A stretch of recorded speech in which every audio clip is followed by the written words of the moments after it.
US President Donald Trump played golf on Saturday at his course on the western coast of Scotland ahead of a summit with Kremlin chief Vladimir Putin that could be overshadowed by accusations that Russians meddled in the US 2016 election. In an uproarious trip to Europe, Trump harangued members of the NATO military alliance, scolding Germany for its dependence on Russian energy and shocked Britain by publicly criticizing Prime Minister Theresa May's Brexit strategy.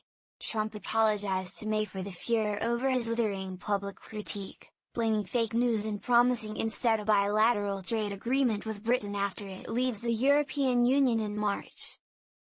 While Trump took tea with Queen Elizabeth, a U.S. federal grand jury charged 12 Russian intelligence officers with stealing data from the campaign of Democratic presidential candidate Hillary Clinton.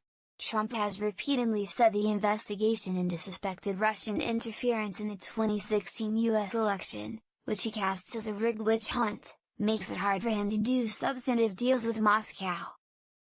After meeting the Queen at Windsor Castle, Trump headed to Scotland, where his mother, Mary Ann, was born. Trump, wearing a baseball cap emblazoned with USA, was seen by two Reuters reporters playing golf on his Turnberry Trump course. Describing golf as my primary form of exercise, Trump wrote on Twitter, "The weather is beautiful, and this place is incredible. Tomorrow I go to Helsinki for a Monday meeting with Vladimir Putin." While at the Turnberry course on Friday evening, an activist for the Greenpeace environmental campaign group swooped on a powered parachute within a few hundred yards of the president as he stood outside the golf course's hotel. Trump moved calmly inside as the parachute approached, surrounded by his security detail. British police said they were trying to trace the pilot. After tens of thousands of people marched peacefully against Trump in central London, more protests are planned on Saturday. A blimp depicting Trump as an orange, snarling baby was raised in the Scottish capital where hundreds protested. At Turnberry, Trump waved at protesters who were chanting "No Trump" just a few hundred yards away on a beach beside the course. He appeared to say something to them. They booed.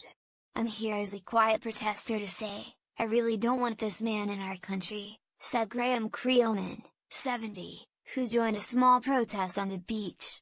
"The government needs to take a stand against appalling attitudes and appalling behavior, and we're not doing it."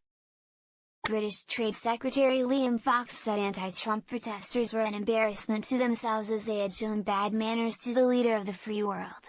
Around 100 supporters of Trump, some wearing "Make Britain Great Again" hats, expressed their admiration for the president opposite the U.S. Embassy in London. Donald and Vladimir. Trump and Putin, who control the world's two biggest nuclear arsenals, are due to meet in the Finnish capital, a venue that evokes memories of Cold War showdowns between the Soviet Union and the United States.